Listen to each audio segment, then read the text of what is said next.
अन्य समाचार पर नजर करीशुं तो पूर्व एमएलए पोपट सोरठिया हत्या केसमां मोटा समाचार मळी रह्या छे।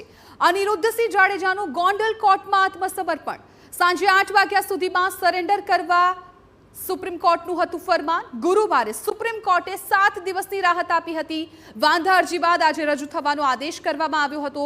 फरियादी पक्षे वांधो रजू करता कोर्टे नवो ऑर्डर कर्यो हतो, परंतु ए पहेला ज हवे सरेन्डर करी लेवामां आव्युं छे, आत्मसमर्पण कर्युं छे। त्यारे अमारा संवाददाता मोहित भट्ट आ मामले વધુ જાણકારી આપી રહ્યા છે। મોહિત, અનિરુદ્ધસિંહ જાડેજાને સાંજે 8 વાગ્યા સુધીનું અલ્ટિમેટમ આપવામાં આવ્યું હતું અને એ જ પહેલા તેમણે આત્મસમર્પણ કર્યું છે।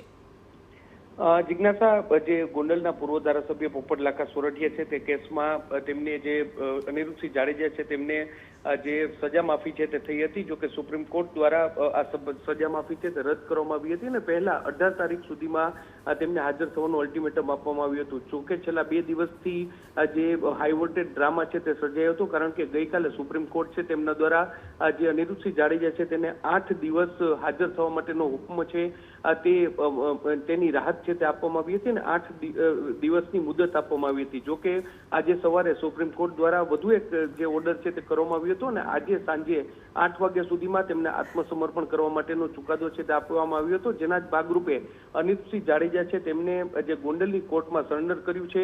અત્યારે જે માહિતી મળી રહી છે તે પ્રમાણે અનિરુદ્ધસિંહ જાડેજા સામે જે પોપટ લાખા સોરઠિયાની હત્યા કેસના બનાવની સાથે સાથે રીબડાના અમિત ખૂટ આત્મહત્યા કેસમાં પણ તેઓ વોન્ટેડ હતા, ત્યારે તેઓએ ગોંડલ કોર્ટમાં આત્મસમર્પણ કર્યું છે અને અમિત ખૂટ કેસમાં તેઓએ સૌપ્રથમ આત્મસમર્પણ કર્યું હોય તેવું પ્રાથમિક રીતે સામે આવ્યું છે। હાલમાં કોર્ટ કાર્યવાહી છે તે ચાલી રહી છે, ત્યારબાદ જોવાનું રહેશે કે ગોંડલ તાલુકા પોલીસ છે તેમનો કબજો લે છે કે કેમ, અને જો ગોંડલ તાલુકા પોલીસ તેનો કબજો લેશે તો સૌપ્રથમ તેની અમિત ખૂટ આત્મહત્યા કેસમાં તેની ધરપકડ કરશે અને આગળની કાર્યવાહી કરશે અને ત્યારબાદ તેમને જૂનાગઢ જેલમાં જે પોપટ લાખા સોરઠિયા હત્યા કેસ છે તેમાં મોકલવામાં આવશે। જો કે હાલમાં જે ગોંડલ કોર્ટમાં આ પ્રકારની કાયદાકીય પ્રક્રિયા છે તે ચાલી રહી છે, ત્યારે જોવાનું રહેશે કે કોર્ટ હવે કયા પ્રકારનો નિર્ણય લે છે। જો કે હાલમાં તેમને જે સુપ્રીમ કોર્ટ દ્વારા 8 વાગ્યા સુધીની જે મુદ્દત આપવામાં આવી હતી તેના જ ભાગરૂપે તેમને આત્મસમર્પણ છે તે કરી દીધું છે। જી બિલકુલ મોહિત, આભાર સમગ્ર માહિતી બદલ।